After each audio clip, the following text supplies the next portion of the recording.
Si mes calculs sont exacts, lorsque ce petit bolide atteindra 88 miles à l'heure, attends-toi à voir quelque chose qui décoiffe. À l'heure du goûter, on écoute le Magal West sur Westrack Radio. Interview, rubrique, micro-trottoir et musique sur Westrack. Non de Zeus! Bonjour à toutes, bonjour à tous, bienvenue pour une nouvelle semaine d'émission en ce lundi 17 novembre 2025, il est 17h, moi c'est Lucie et je vous accompagne pendant une heure d'émission.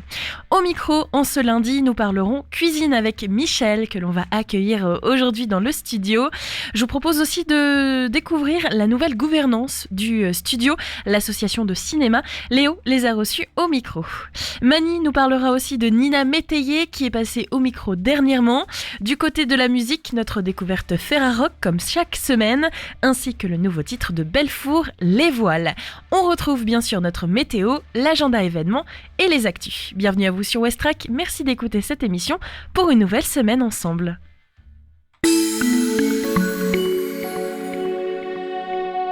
Votre météo pour ce lundi. Aujourd'hui, le temps est plutôt nuageux. Cet après-midi, il fait 10 degrés, ressenti 9. Quelques éclaircies et passages nuageux, parfois denses dans l'après-midi. Les rafales se tournent vers le nord-est à plus de 35 km/h. Ce soir, il fera 7 degrés, ressenti 5, des rafales de vent à plus de 25 km/h, des éclaircies et passages nuageux, parfois denses. Enfin, cette nuit, il fera 5 degrés, ressenti 4, rafales de vent à plus de 15 km/h, ciel variable devenant nuageux. Pour votre journée de demain, mardi, il fera 5 degrés avec un ciel nuageux et de courtes éclaircies. Dans l'après-midi, 8 degrés, ressenti 7, ciel très nuageux à couvert. Les rafales de vent se tournent vers le sud-ouest à plus de 25 km/h. Enfin, en soirée, il fera 7 degrés, ressenti 5, rafales tournées vers l'ouest à plus de 25 km/h avec un ciel très nuageux à couvert.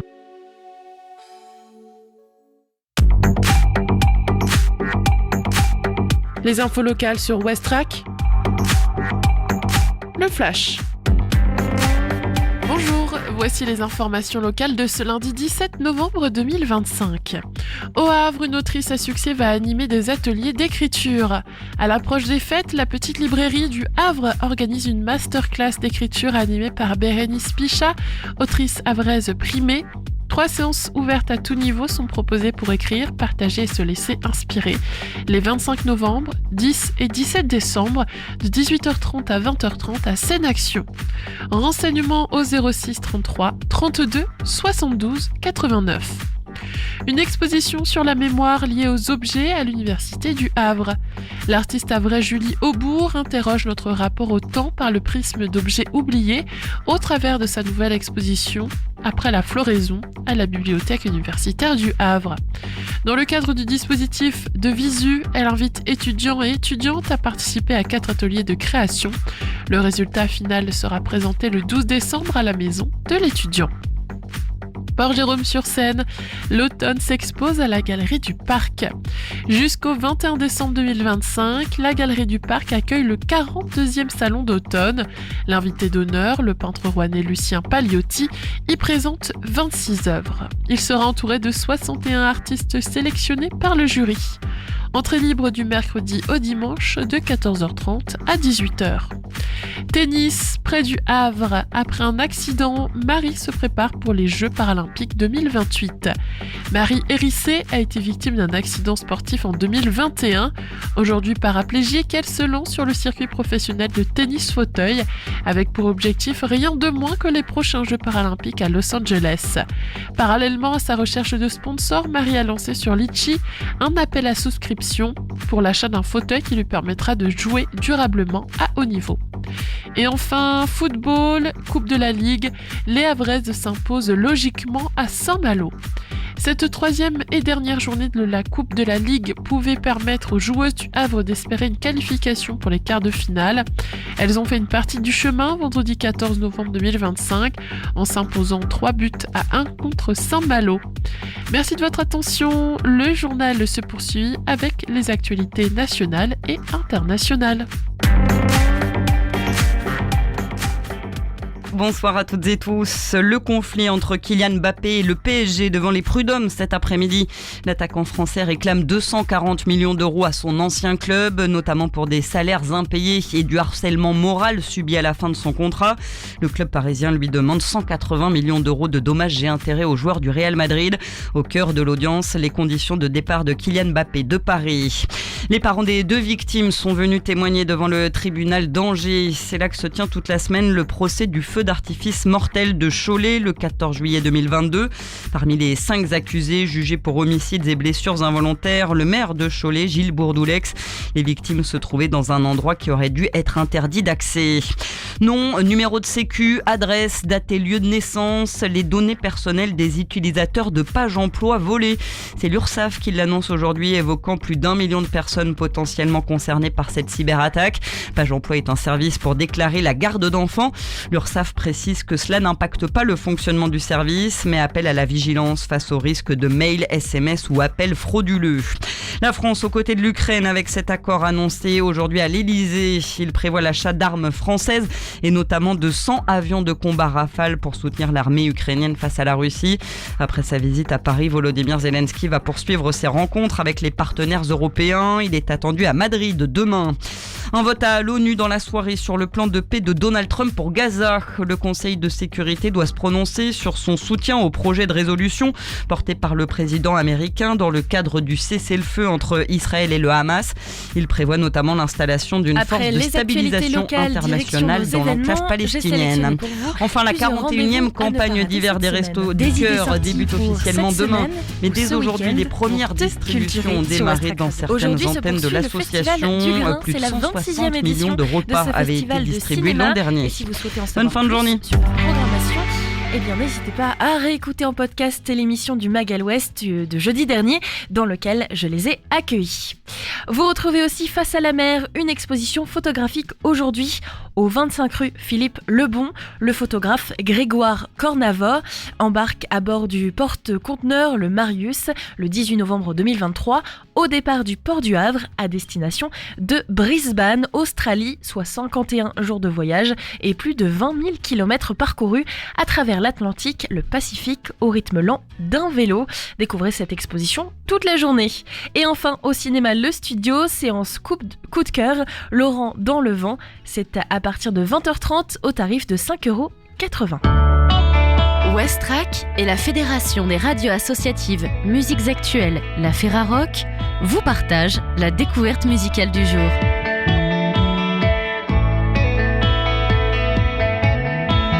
La joie et l'angoisse se rencontrent sur Panorama, le nouvel opus d'Hélène Barbier que vous découvrez cette semaine sur Westrack Radio.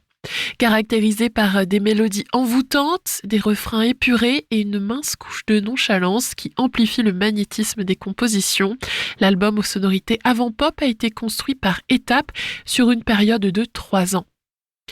Né en réponse au stress induit par certains événements venus chambouler le quotidien de la chanteuse et bassiste montréalaise, ces 9 pièces s'écoutent comme on lirait des cartes postales envoyées à différents moments de la vie, et ce, même si les paroles restent libres à interprétation.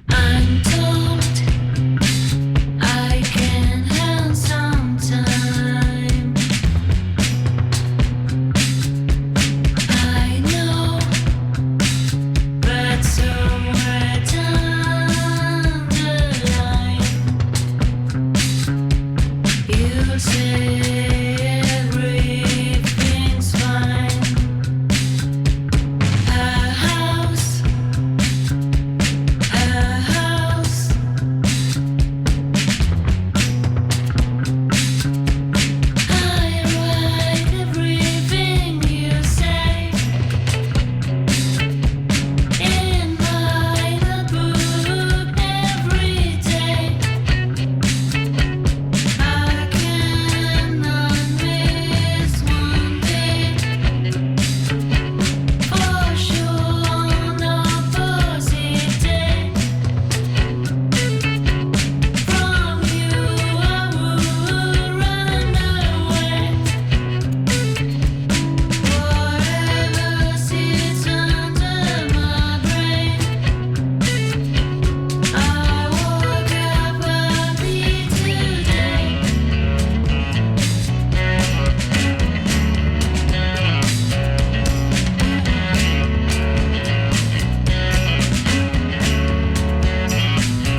Bien qu'il s'agisse d'un disque très personnel, Panorama est aussi un effort collectif. Après avoir pris le temps d'affiner ses chansons et de retirer les éléments qui lui semblaient superflus, Hélène Barbier a fait appel à Ben Lalonde et Joe Chamandi des Retail Sims, avec qui elle fait de la musique depuis de nombreuses années. En plus de solliciter aussi Claire Paquet, Thomas Molander, Samuel Gougou, Wes McNeil, Mélanie Venditti, Alexandra Lévy, Mac Duffy et le réalisateur Emmanuel Etier.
Des influences logées entre le passé et le présent se mélangent sur cette production volontairement difficile à dater, un peu comme si The Shags avait pris des leçons de guitare auprès de Tom Verlaine à Montréal en 2025, avant de former un groupe par accident divin. L'album qui en résulte est une symphonie de riffs jungle pop gluants, de mélodies gutturales et de grooves enchevêtrés qui évoquent un jukebox mourant, crachant sa dernière chanson parfaite. Le mag à l'ouest, info, divertissement et bonne humeur sur Westrack. Le cinéma, le studio a rencontré quelques tourmentes ces derniers temps en raison de sa gouvernance avec un conseil d'administration en double. Léo fait le point sur la situation actuelle.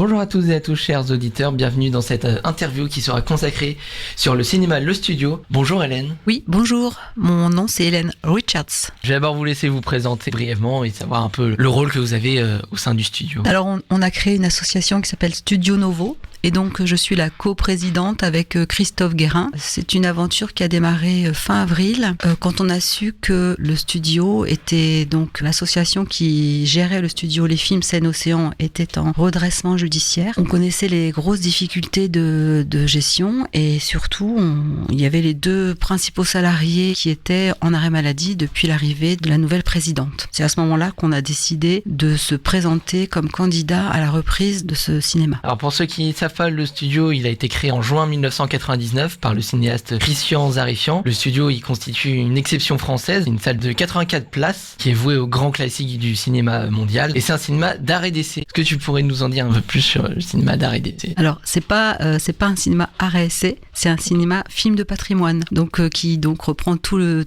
cinéma de patrimoine. Donc, ça va de très anciens films en noir et blanc à des films plus récents, mais qui sont quand même dans le domaine du patrimoine. Ça touche des films du monde entier, ça c'est intéressant aussi. Ce cinéma a aussi depuis quelque temps une programmation du cinéma asiatique en particulier, Japon, Corée, des pays comme ça, Chine. Et là, ce sont des films qui peuvent être un peu plus récents. Et cette programmation, elle permet de toucher à un public plus jeune. En particulier, depuis quelque temps, on a de plus en plus d'étudiants de Sciences Po, de l'université ou d'écoles de commerce que ce type de cinéma intéresse. Ça fait pas longtemps que vous êtes au sein du studio, mais est-ce que vous connaissez un peu les différents rôles ? Alors, l'historique, justement, c'est un peu ce que l'ancienne équipe nous reproche de ne pas connaître l'histoire du studio et de leur prendre leur cinéma. On connaît très très bien l'histoire du studio, la création, effectivement, avec Christian Zarifian, sachant qu'à la base, il n'était pas tout seul. Bien sûr, il a impulsé la création de ce cinéma. Il y avait aussi Vincent Pinel, il y avait plusieurs personnes avec lui. Donc,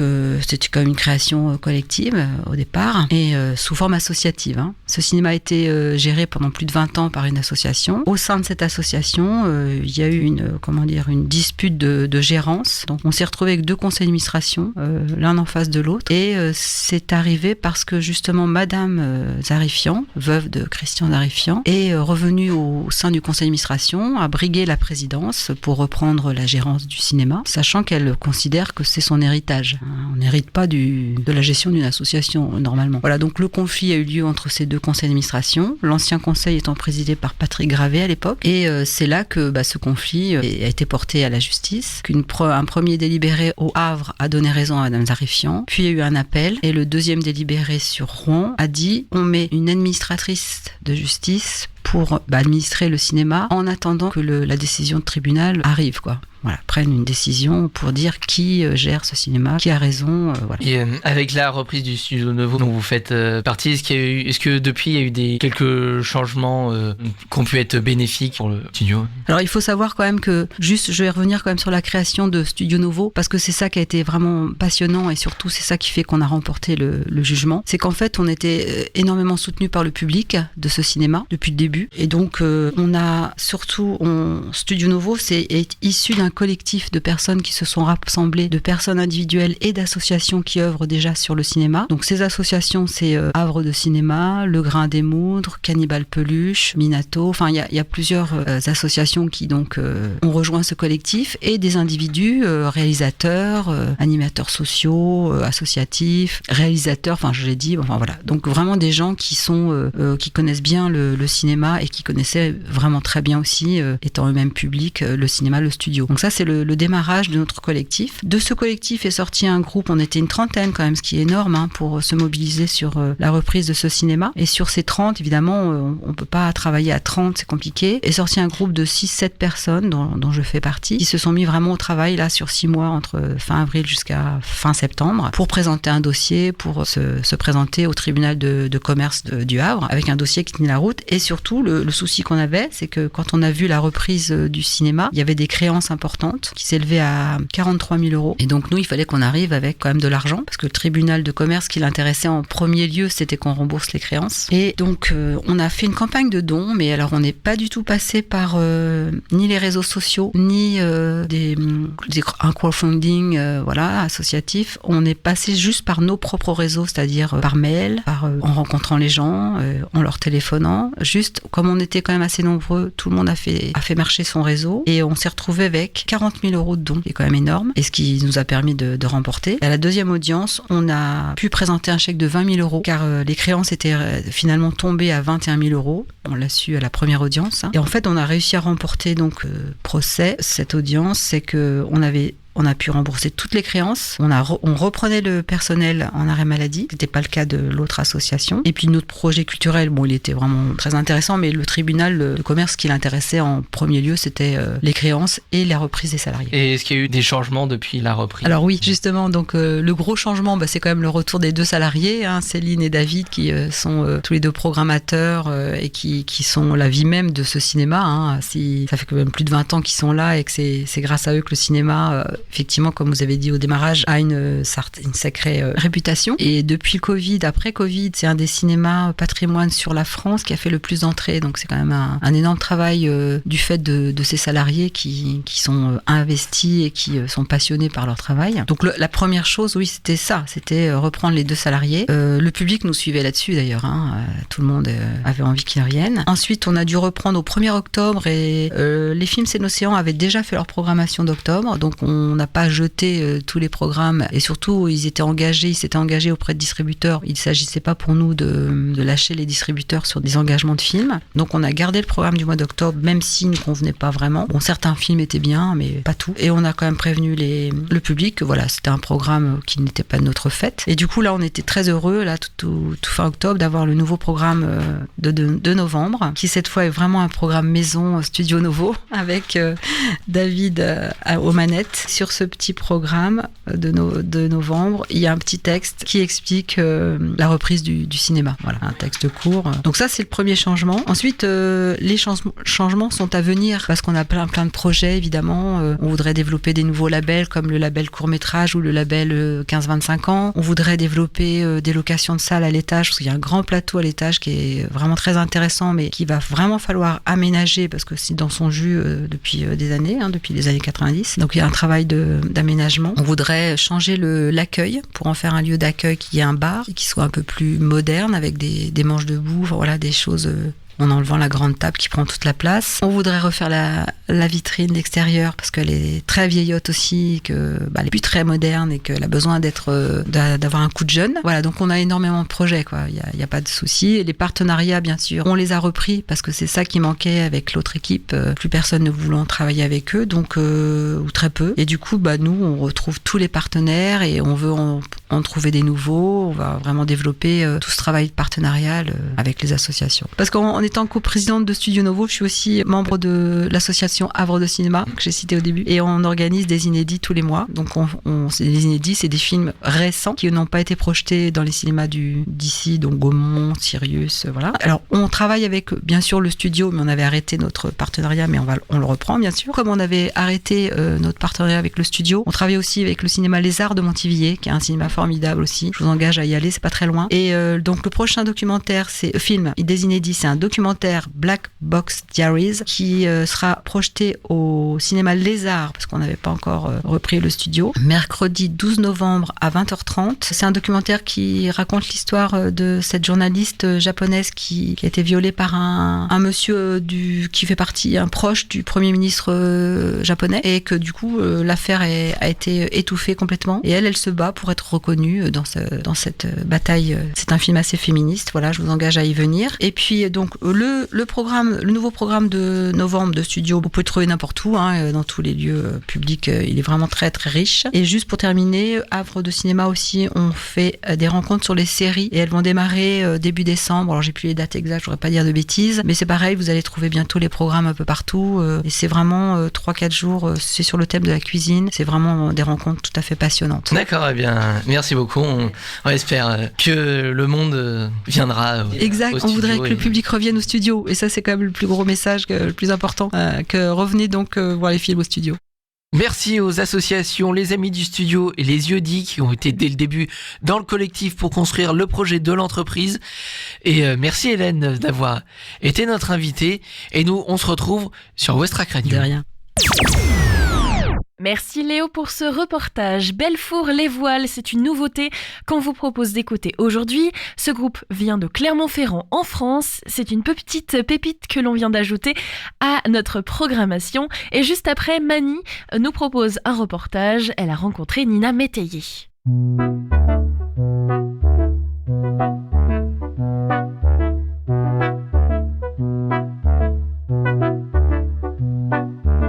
Sur le balcon, les tourterelles du HLM qui mange le ciel. Et moi en haut des cheminées,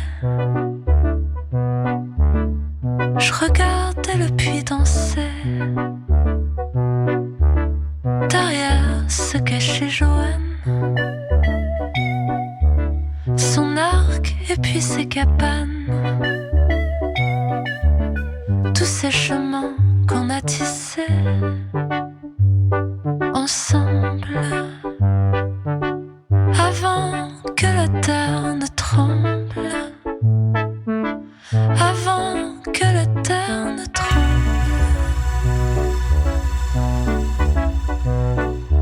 On soufflera à nouveau les voiles.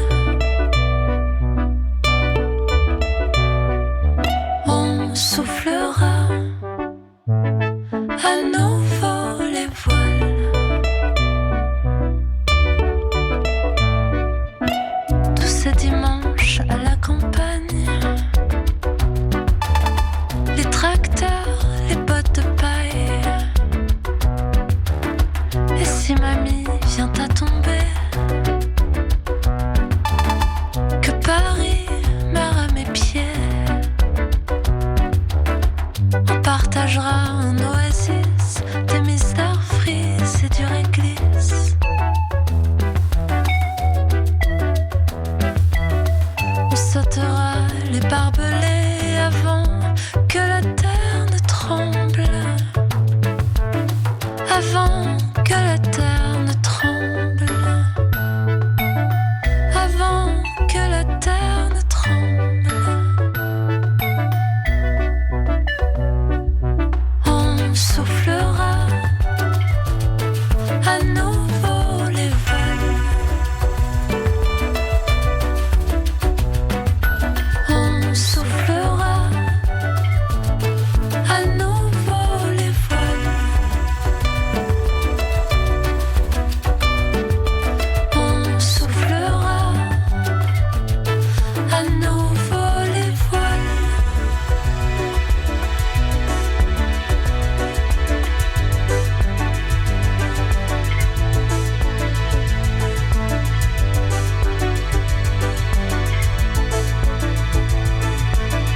Tous ces chemins qu'on a tissés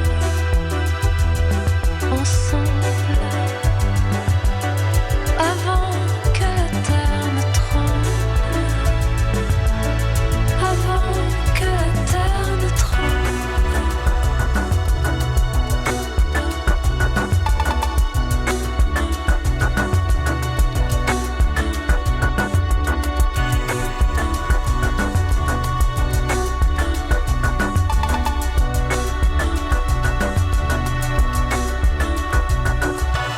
Petite pépite pour bien commencer cette semaine. J'espère que vous avez déjà passé une bonne journée. En cette fin d'après-midi, retrouvons un reportage signé Mani qui nous présente Nina Métayer. Et juste après, on sort les fourneaux et les tabliers puisqu'on va retrouver Michel au micro. Au Havre, ce lundi 6 octobre, la Chambre de métier et de l'artisanat de Normandie accueille une invitée de prestige. Nina Métayer, doublement sacrée meilleure pâtissière du monde. Mais au-delà du symbole, c'est un geste fort pour la formation artisanale, celui de relier l'excellence et la jeunesse, l'expérience et l'apprentissage. Dans un monde du travail souvent pressé, parfois précarisé, cette rencontre entre une chef reconnue et des apprentis normands a quelque chose de rare, un temps de lenteur, d'écoute et de transmission concrète. Ici, la pâtisserie n'est plus seulement un savoir-faire, elle devient un langage, une manière de raconter le monde à travers la précision d'un geste, l'équilibre d'une saveur, la beauté d'un détail. Nina Métayer est venue partager cette exigence-là, celle du goût juste, du travail bien fait, mais aussi du sens qu'on lui donne. Bonjour Nina Métayer. Bonjour. Merci d'être avec nous. Avec plaisir. Votre venue au Havre marque le lancement d'un tout nouveau format de formation porté par la CMA Normandie. Qu'est-ce qui vous a donné envie de participer à cette première ? Alors c'est très important pour moi, la transmission, donner envie aux jeunes de faire notre métier, leur partager la passion que j'ai pour mon métier, cette envie d'aller vers l'excellence, de se donner les moyens d'atteindre ses rêves, et pour moi c'est essentiel. On a besoin de ces jeunes dans nos métiers, c'est eux qui portent l'avenir. Oui, justement, ce matin, vous avez rencontré plus d'une centaine d'apprentis du CFA, c'est bien ça ? Qu'est-ce que vous avez perçu chez cette nouvelle génération ? Quel est leur rapport au métier, à la créativité ? Est-ce qu'il a changé par rapport à vos débuts ? Alors moi, je trouve qu'ils étaient très attentifs, ils ont posé des questions extrêmement pertinentes. J'ai eu un très bon ressenti avec ces jeunes. Moi, je pense que notre métier va vers le bon, qu'à l'époque, quand moi j'ai commencé, c'était pas forcément des métiers qu'on recommandait. Et maintenant, les jeunes viennent avec envie, avec passion. Je les ai sentis en tout cas engagés, et ça m'a fait plaisir.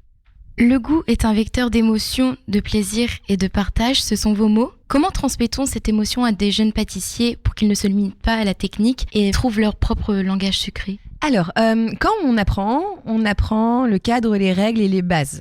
Et à partir du moment où on maîtrise les bases, et bien petit à petit, on va apprendre à créer. La création et l'authenticité, elle va venir quand on va avoir maîtrisé tous les gestes quotidiens de notre métier pour s'en affranchir.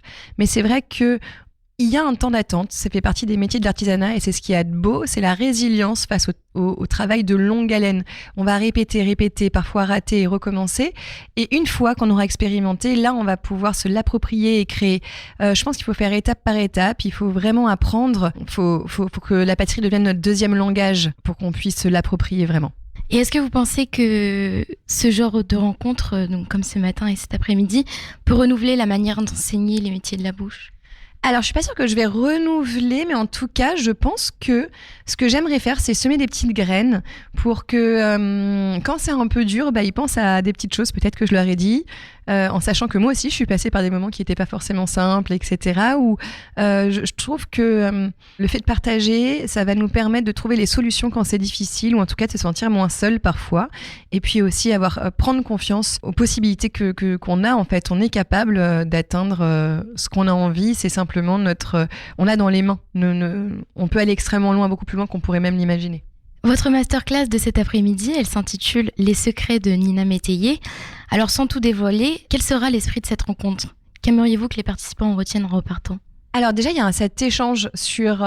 moi, j'aime bien expliquer des petites choses qu'on ne voit pas forcément dans les recettes. C'est-à-dire que c'est bien beau d'avoir une recette, mais après, on aura tous la façon de faire. Et quand je fais des démonstrations ou quand on est en interaction directe, ce qui est chouette, c'est de donner les astuces qu'on ne pourrait pas noter. Et souvent, ça va être lié au ressenti. Donc, il va y avoir des partages de recettes, des partages d'astuces, des moments d'échange, partager le moment. Vous avez fait le choix de l'indépendance il y a quelques années en créant vos propres structures.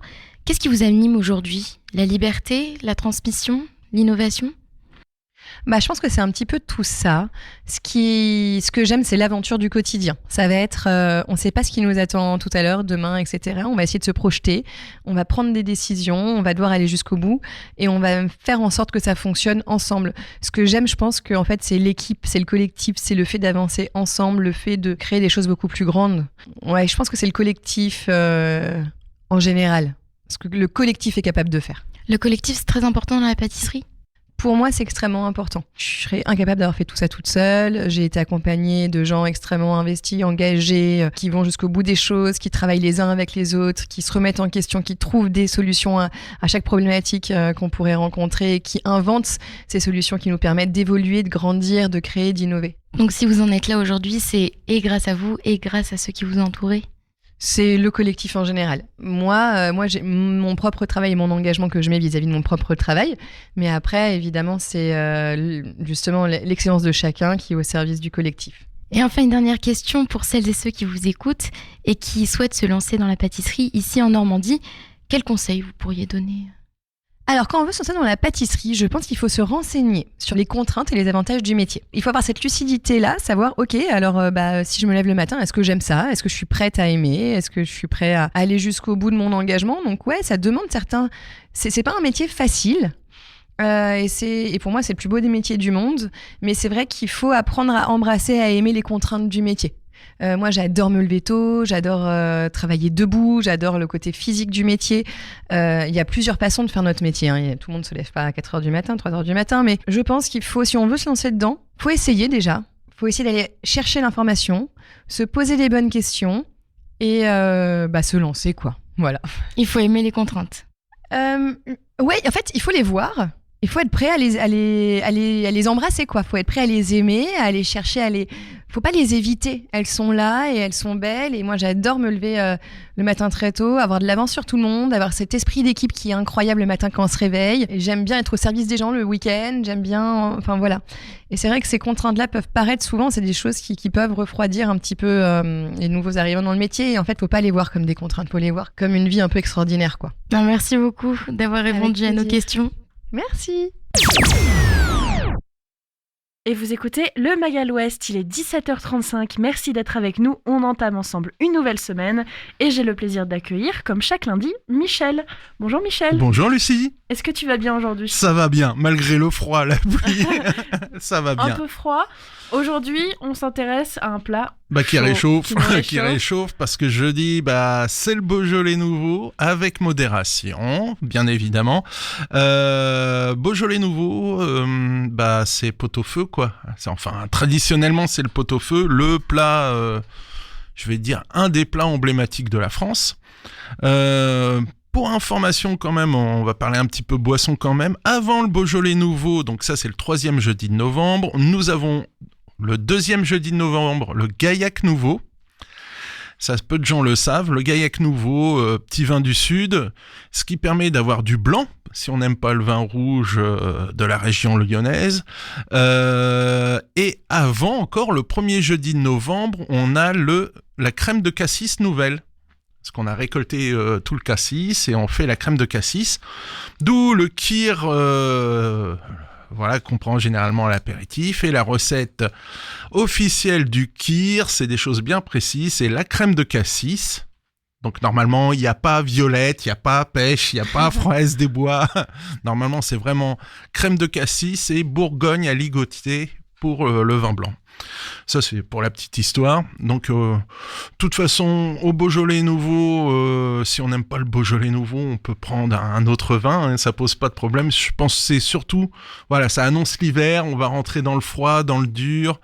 C'est peut-être le dernier événement avant les fêtes. Donc c'est le moment de se retrouver entre amis, la famille. Et le pot-au-feu, parce que le pot-au-feu, c'est le fourre-tout, quoi. C'est un beau mélange de viande bien chaud, avec plein de légumes de saison. Alors là, j'ai une recette sous les yeux. Bizarrement, je vais pas parler de celle-là, je vais parler de la mienne. Je vais faire un peu d'histoire là-dessus sur le pot-au-feu. Après, j'ai d'autres recettes aussi. Alors le pot-au-feu, de quand ça date, je dirais le Moyen-Âge et bien avant, en fait, c'est de l'eau, des légumes et de la viande. On mélange tout ça, on laisse mijoter, ça c'est pour les grandes lignes. Bien avant, il y avait... aujourd'hui, on met que du bœuf, mais bien avant, on mettait un peu tout et n'importe quoi. On mettait de la poule, on mettait du porc, du jarret, du lard, on mettait des fois même du lapin, de l'agneau, voire du mouton. Dans le bœuf, je vais parler de pièces de bœuf, je sens que tu vas faire la grimace, mais on mettait aussi de la mamelle de vache. Okay. Ça, c'était pour ramener de la gélatine. Ce qui est hyper intéressant dans le pot-au-feu avant, parce que maintenant ça coûte excessivement cher, les viandes tournent autour de 15 à 20 euros le kilo, donc ça c'est la crise bovine actuelle, malheureusement. On mettait, c'était vraiment le plat du pauvre à l'époque, parce qu'on mettait les bas morceaux, les viandes qu'il fallait faire bouillir, parce qu'on peut pas les faire griller, on peut pas les faire sauter. Donc c'était le paleron, le jarret, le plat de côte. Qu'est-ce qu'on met aussi, de la joue de bœuf. Enfin voilà, toutes ces viandes mélangées. Moi, ma recette, alors, je mets beaucoup de viande, je mets 4 viandes différentes. Je mets du plat de côte, de la joue, du jarret de bœuf avec os, si possible, la queue de bœuf, ça c'est pour avoir la gélatine un petit peu, et les os, ça nourrit la viande, et l'os à moelle, le fameux os à moelle. Alors, comment je démarre ? On démarre nos viandes d'abord dans de l'eau claire, on départ eau froide, on met toutes nos viandes dans une marmite, on fait bouillir, et ça c'est pour nettoyer les viandes, ça s'appelle clarifier les viandes, nettoyer les viandes. En fait, tous les caillots de sang, la mauvaise graisse va flotter en surface, on retire tout ça pour s'en débarrasser, voilà, c'est pour nettoyer les viandes. Donc on la cuit pas, elle va prendre une légère coloration à l'extérieur. Ensuite, on les débarrasse, on les met dans une plaque. Et là, on va démarrer notre bouillon. Donc, c'est vraiment l'art de la cuisine à la française. C'est on parle de bouillon, on fait un bouillon. On va commencer par un bouillon de légumes.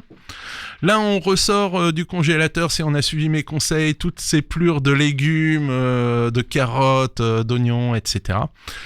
Ça, pour démarrer une base de bouillon de légumes. Moi, après, je rajoute navets, carottes. Les pommes de terre, je les mets en fin de cuisson parce que ça apporte pas grand chose. Navets, carottes, poireaux. Normalement, il n'y a pas de chou. Alors, à chaque fois, je vois du chou dans les recettes. Bon, moi, je veux bien. Normalement, c'est la potée au chou, c'est encore autre chose. Branches de céleri. Je mets aussi du céleri rave. Je mets les 2 céleris. Ça, c'est pour avoir avoir de la verdure, avoir aussi des tubercules, avoir quelque chose qui a poussé sous terre. Et là, on y va. Thym, laurier, clou de girofle. Moi, je rajoute un peu de sarriette, de l'ail. Faut pas négliger l'ail. Ça, c'est ma base de légumes. Donc, une fois que ça commence à bouillir, là, je remets mes viandes en cuisson. Je mets mes viandes en cuisson. Et là, on les oublie. Alors, le minimum, c'est 2 heures. 3 heures, c'est vachement mieux. Enfin, voilà, Moi, mon indice, je prends le morceau de viande qui va être le plus long à cuire. Généralement, c'est le paleron. Quand je peux couper le paleron avec une cuillère, c'est que c'est bon signe, ça veut dire que tout est cuit.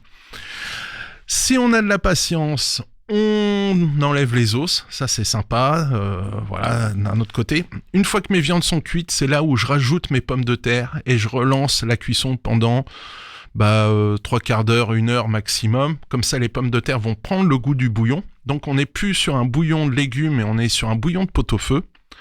Le bouillon de pot-au-feu, c'est la fusion d'un bouillon de légumes et d'un bouillon de bœuf. Voilà. Ça, c'est recette toute simple, hein, ça a l'air tout bête. Et on va parler maintenant des os à moelle. Comment on cuit les os à moelle ? Alors, on arrête le truc de mettre du gros sel la veille pour cautériser, pour éviter que la moelle s'en aille. On ne les cuit pas à l'eau, ça sert à rien du tout, vous allez galérer. La meilleure technique pour cuire les os à moelle, c'est au four à sec. Donc, si c'est Alors, il y a 2 types d'os à moelle. Il y a les ronds, ou alors en forme de barquette, c'est-à-dire coupé sur la longueur. Bon, moi, j'ai une préférence pour ceux coupés sur la longueur.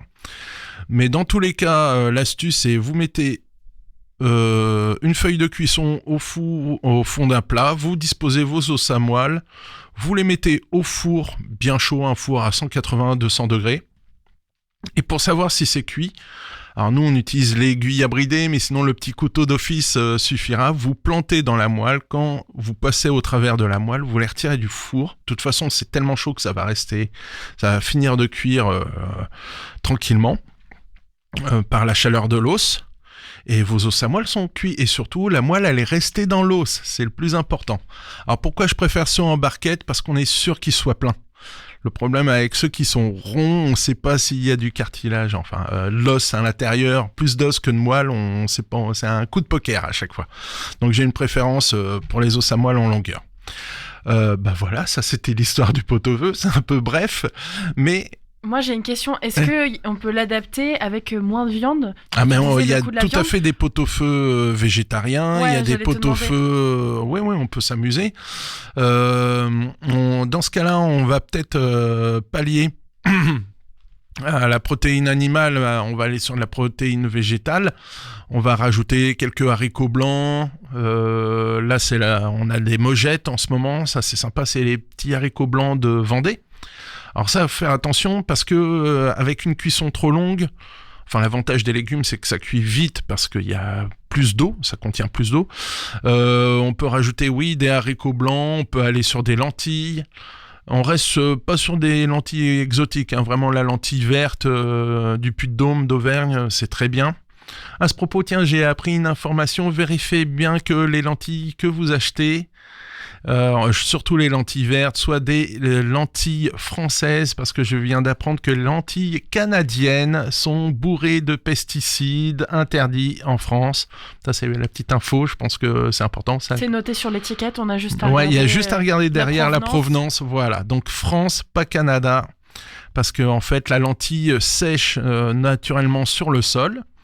Ça, c'est en France, grâce aux fortes chaleurs, et on récolte directement les lentilles, il n'y a pas besoin de les faire sécher. Or, au Canada, il fait pas assez chaud, donc du coup, ils récoltent les lentilles vertes, ils détruisent les lentilles à coups de pesticides, et après, ils récoltent ça. Donc, c'est franchement pas top. Voilà, ça, c'était la petite parenthèse. On fera attention. Voilà.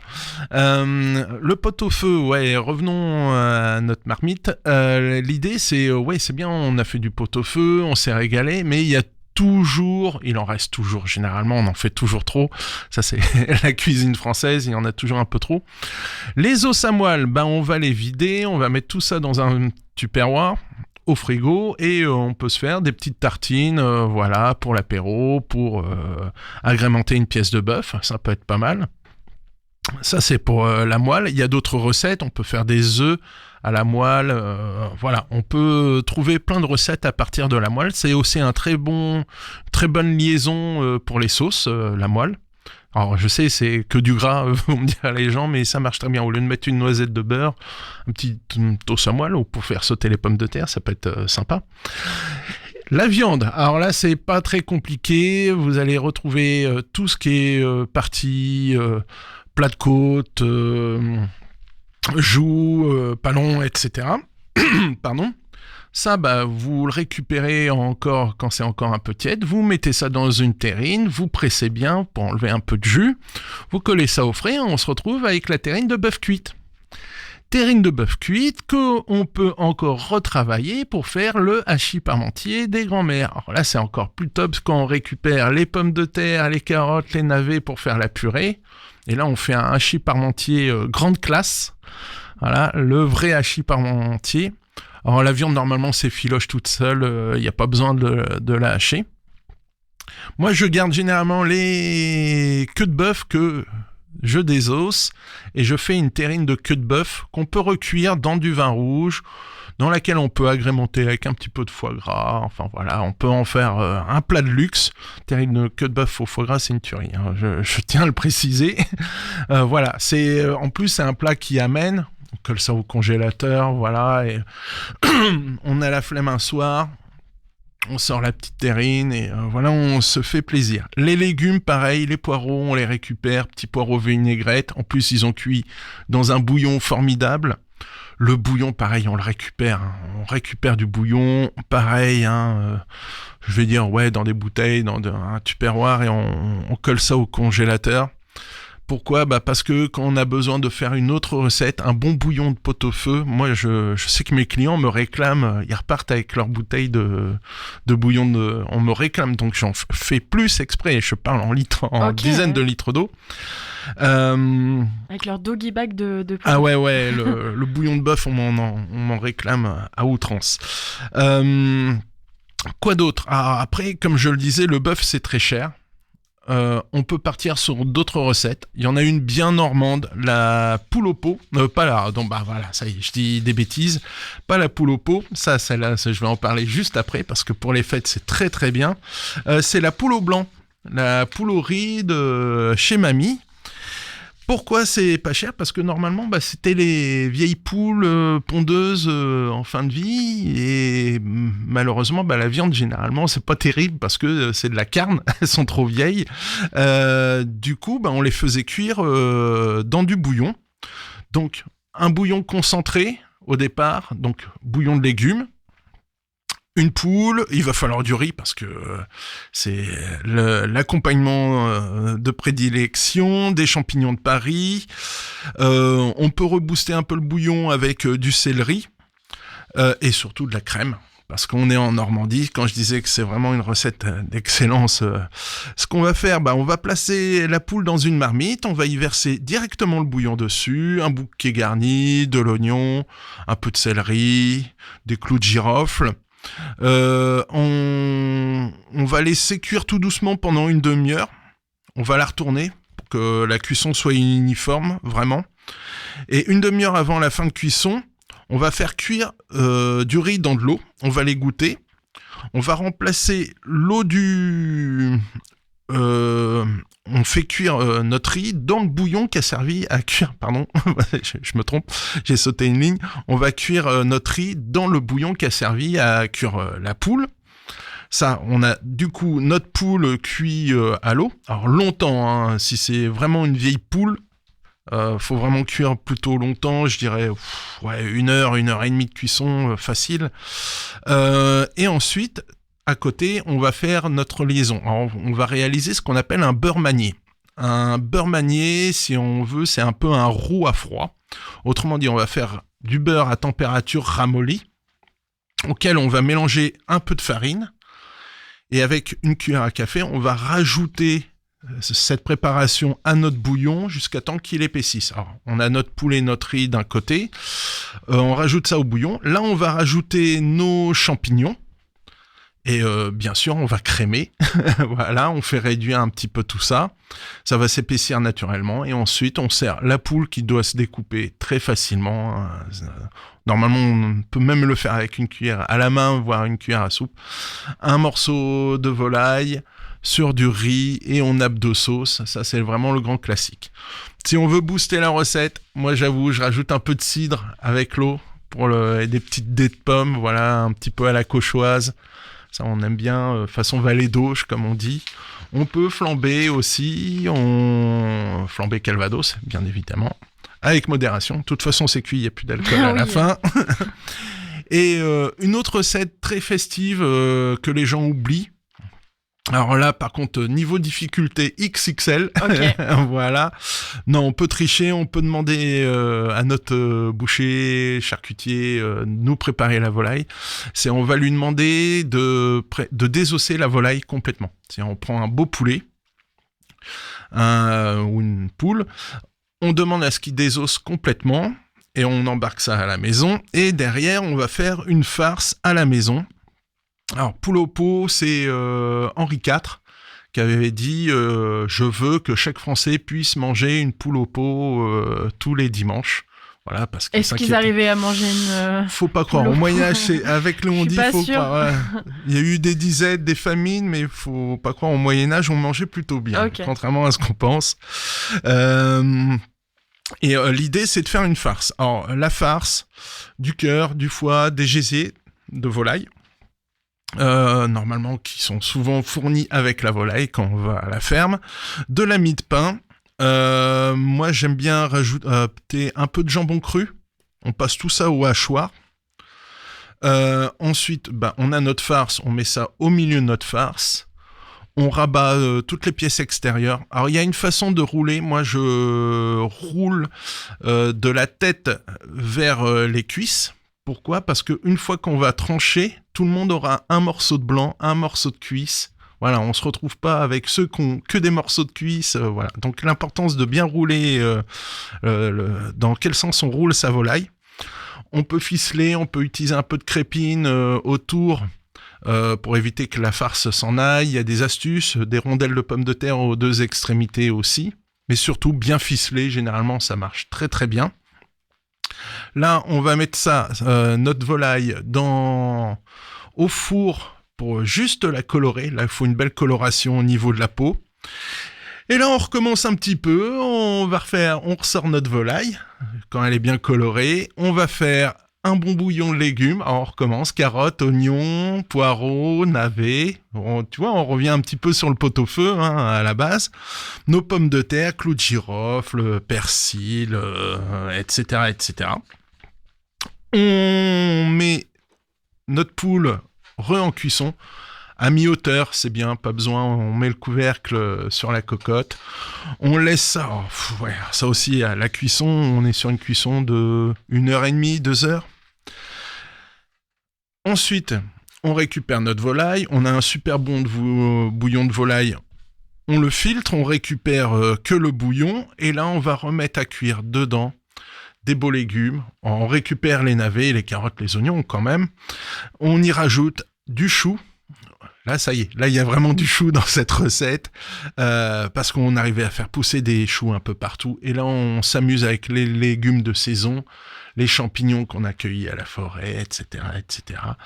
Petite liaison, on peut faire une liaison, comme je l'expliquais, soit avec un beurre manié, ou alors on redémarre avec un roux. On fait un roux, donc du beurre, on fait fondre du beurre, on rajoute de la farine, on laisse cuire 1 minute. On rajoute notre bouillon qui va faire une liaison directement. Et surtout, il n'y a pas de crème dans la poule au pot.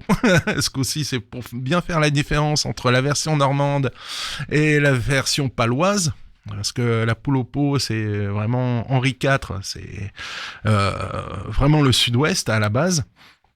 Et donc, non, on ne crème pas la poule au pot. Et il n'y a pas besoin de riz. Voilà, tous les légumes ont cuit dans ce fabuleux bouillon. Voilà. Tu le disais, Michel, le Beaujolais nouveau, c'est un moment à passer en famille, entre amis. Est-ce que ça se perd au restaurant ou ça se fait encore justement ces soirées spéciales Beaujolais nouveau? Alors, je regarde, j'ai parcouru un peu les réseaux sociaux pour observer la concurrence, je l'avoue. Non, ça se perd dur. J'ai vu plein de petits restaurants qui ont organisé des petites soirées à droite à gauche. Dans les bistrots, ça existe toujours. Parce que c'est un moment convivial. Voilà, après, c'est festif. Faire attention aux gendarmes, donc pas d'excès, hein, avec parcimonie et modération sur le vin. Sinon, on prend un taxi, hein, si vraiment on a envie de faire la bringue. C'est pas l'objectif. Ou un SAM, voilà. C'est pas non plus l'objectif de la manœuvre. Voilà, on est plutôt normalement, sur la découverte. non. Mais Beaujolais nouveau implique souvent des catastrophes. Non, c'est pour rire. Ouais, non, ça existe encore, ça se perdure. Il y a eu des périodes où les gens avaient la flemme de faire le pot-au-feu dans les restaurants. Maintenant, ça revient tout de même. Même si c'est devenu un plat luxueux. Mais des fois, on a eu des bœufs bourguignons, un bœuf carotte, voilà, ça peut être plus simple. Des fois, c'est des menus qui n'ont rien à voir avec la tradition, mais c'est l'occasion de se retrouver autour d'un verre de vin. C'est plutôt le côté amical, amitié qu'on cherche, c'est pas vraiment une nuit d'ivresse, hein, loin de là. C'est l'occasion de se réunir, d'écouter de la musique, parce qu'il y a des groupes, souvent, dans ce genre d'événement. Au niveau du vin, si on sélectionne, parce que c'est toujours le grand débat sur le Beaujolais nouveau, au niveau de la dégustation, si il a un goût de banane, comme on l'entend chaque année, c'est sûrement un vin de collectivité dont la fermentation a été accélérée à l'azote, ce qui donne un goût de banane au vin. Donc à proscrire, c'est celui qui brouille de sulfite et qui donne mal au crâne le lendemain matin. Les goûts de fruits rouges qu'on retrouve régulièrement, c'est encore une fois souvent des vins de collectivité, voire industriels, dans lesquels on rajoute des arômes qui ont été choisis en fonction de la vente des bonbons auprès des adultes l'année précédente. D'accord. Oui, je connais bien les méthodes de nos amis vignerons. Mais tu as raison. Voilà. Donc ça, pas bon, pas boire. C'est pareil. Là, en plus, on est sur des arômes artificiels le plus souvent. Donc à proscrire aussi. Mais c'est des vins pas très chers. Voilà, c'est des vins à 2-3 euros la bouteille. Mais on sait pourquoi. Hein. C'est plus pratique pour laver les vitres ou démarrer la mobilette qu'à boire, non, à proscrire tout de suite. Un bon Beaujolais nouveau, privilégier les primeurs. Pourquoi primeur ? Parce que c'est un vin qui a été conçu pour être conservé. Il est primeur et après il va devenir un Beaujolais tout court. Étiquette, la collerette, la Marianne verte, parce que c'est récoltant, c'est-à-dire que le producteur maîtrise tout de A à Z.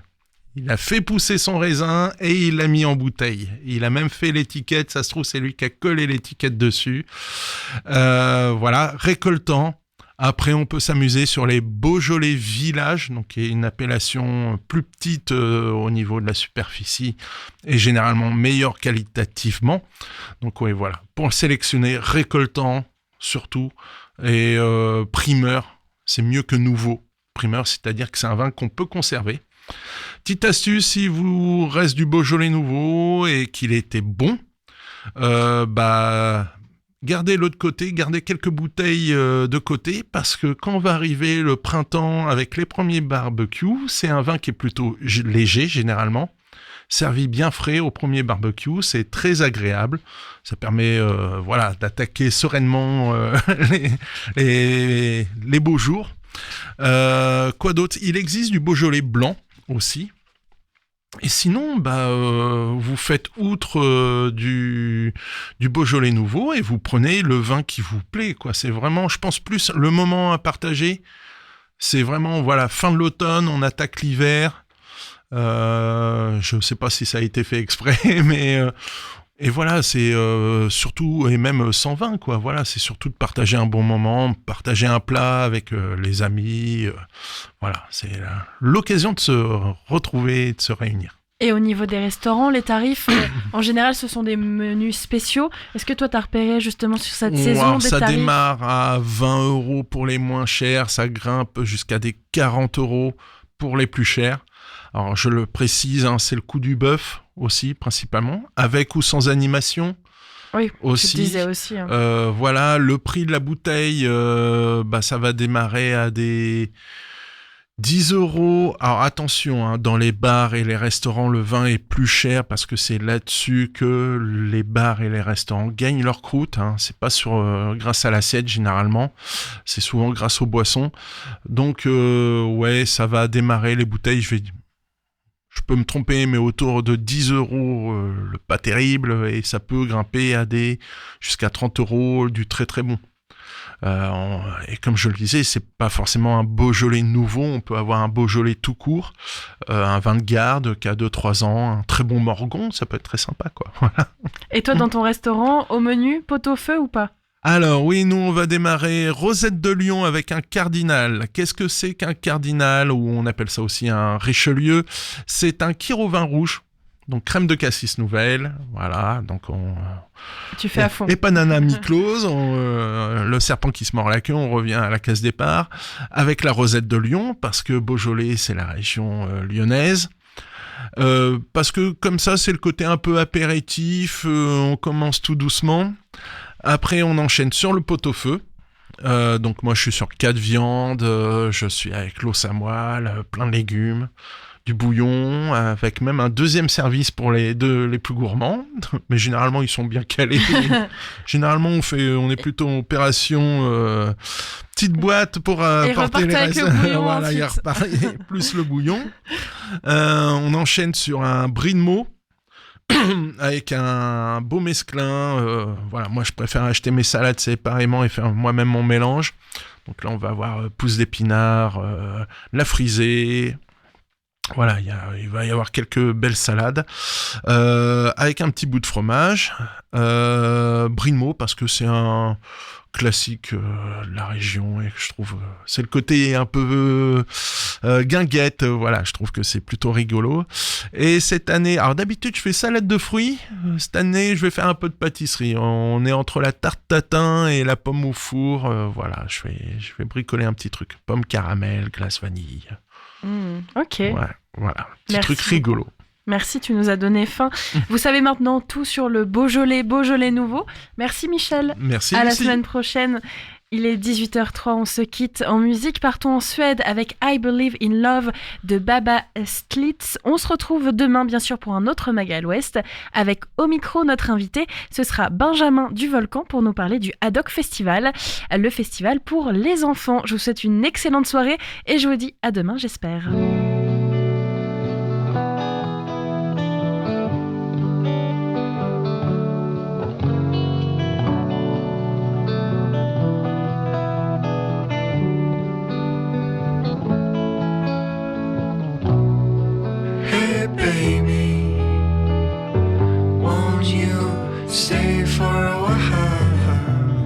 Driving me crazy. that you move, the way that you smile. It's a lonely world. Can't believe I met someone like you. Hey baby, when midnight strikes, it's just us two. 'Cause I believe in love. I believe it to be true if you go for it. I believe in love. I believe in all the silly things.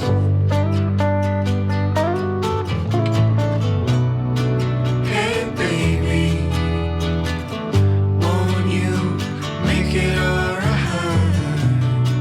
Please save me.